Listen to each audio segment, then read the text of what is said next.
Hello, beloved one. How wonderful that you are here today.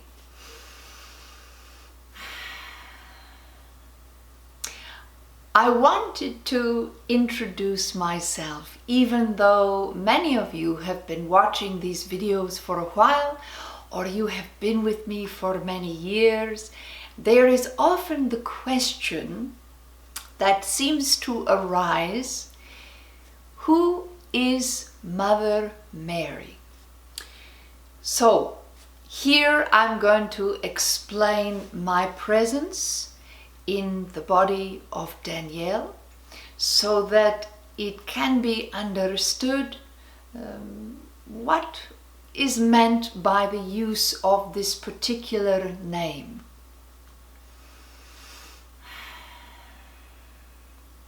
So,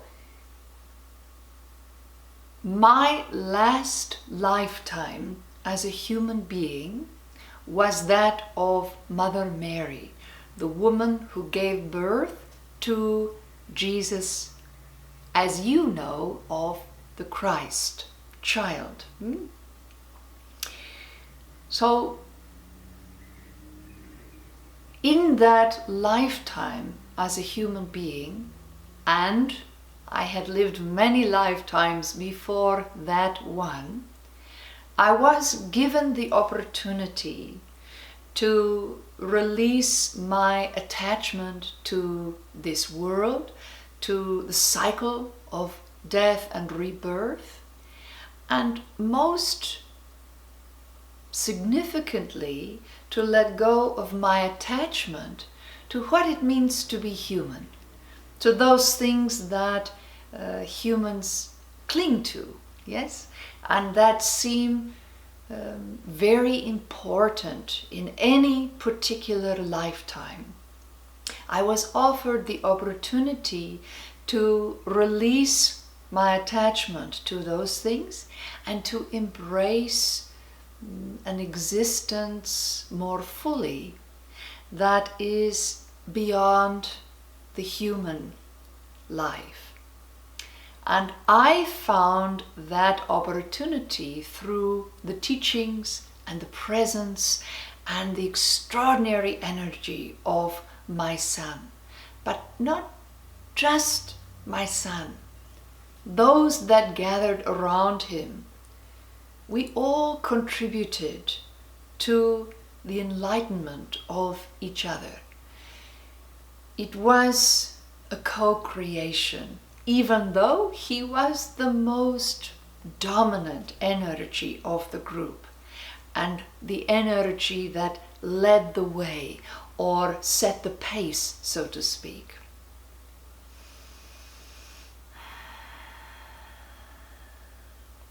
It was an extraordinary life and one that I lived to its fullest. And once that life ended, it was then my desire to serve and to continue to serve humanity. And let me just say that it was not as if I had not grown spiritually, emotionally, throughout other lifetimes. All that had come before prepared me for that last life as a human.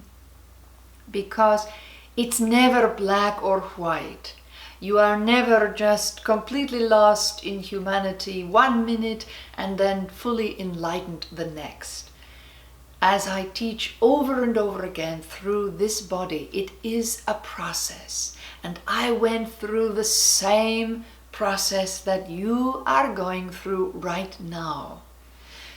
Different times, different stimulations in some ways, different environments, different cultural norms, but the nature of humanity and the path to enlightenment will always be the same.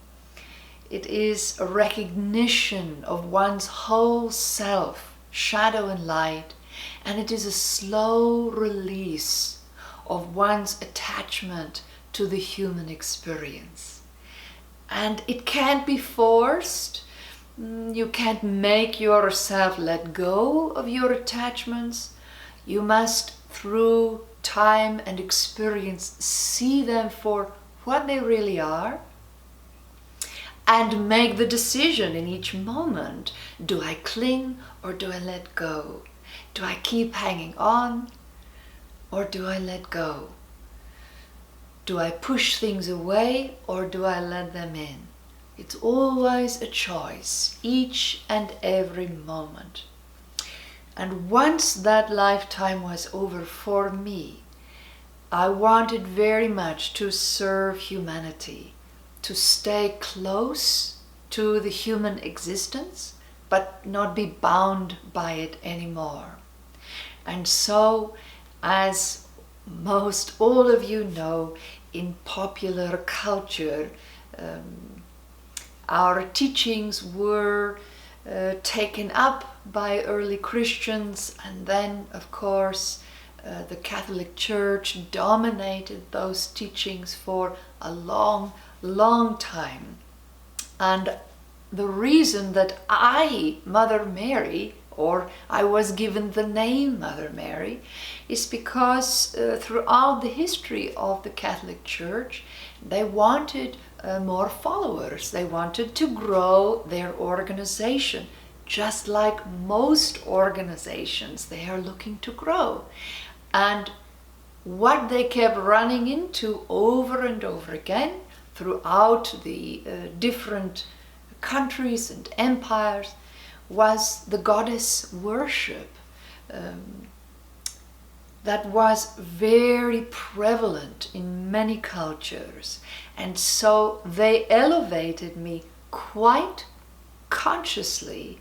They elevated my name, called upon my energy to take a more dominant role in the church doctrine, in the worship, in all that made up their structure, so that people could continue to have goddess in their lives.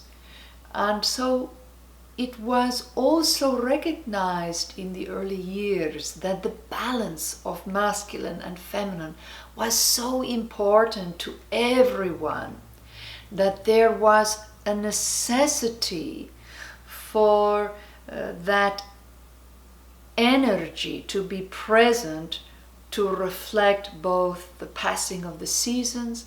Masculine and feminine energy is bound to the tides, the moon, the seasons, all that transpires not just on your planet, but in your solar system, your galaxy. These are microcosms, yes? So I fit that dynamic for the church. And as a spirit or an entity, all of that attention given to me every time that I was called upon, I grew and grew and grew into a very strong aspect of Divine Mother for this particular existence or reality. And so now I have grown far beyond that last lifetime. And I do not belong to any religion.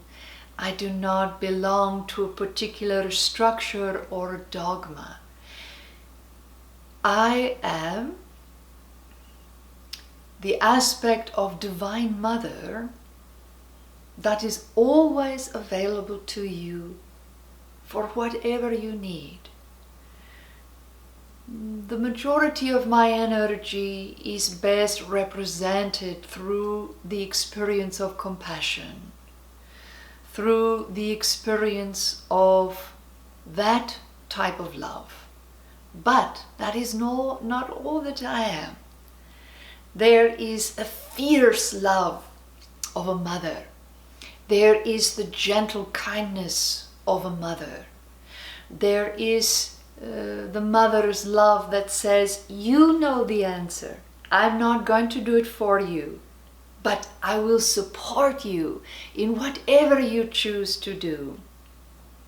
To give you grace, to hold you when you need it, and also just stand behind you when you need to do it on your own. Not completely on your own, not abandoned, but not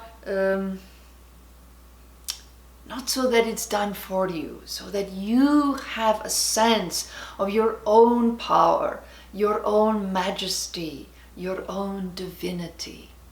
So that is the energy that best represents me at this time.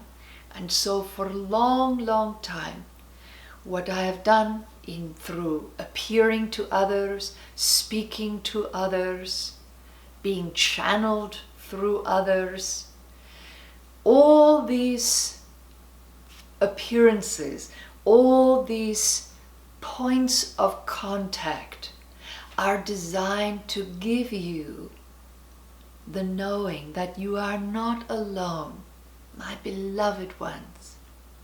You are not alone, that I am with you always, and not just myself, but others in the unseen that are here to love and support you. I am here for all those that are drawn to my energy. And if you are not, that's wonderful. That means that you are drawn to another kind of energy, a spirit or entity that best aligns with you where you are today, now. So if you do not resonate with my energy, keep staying open. Keep asking for your spirit guides, those that are closest to you, that are a best fit for you. Keep asking them into your consciousness, into your day, into your life, and most importantly, into your life, your heart, your love, your mind.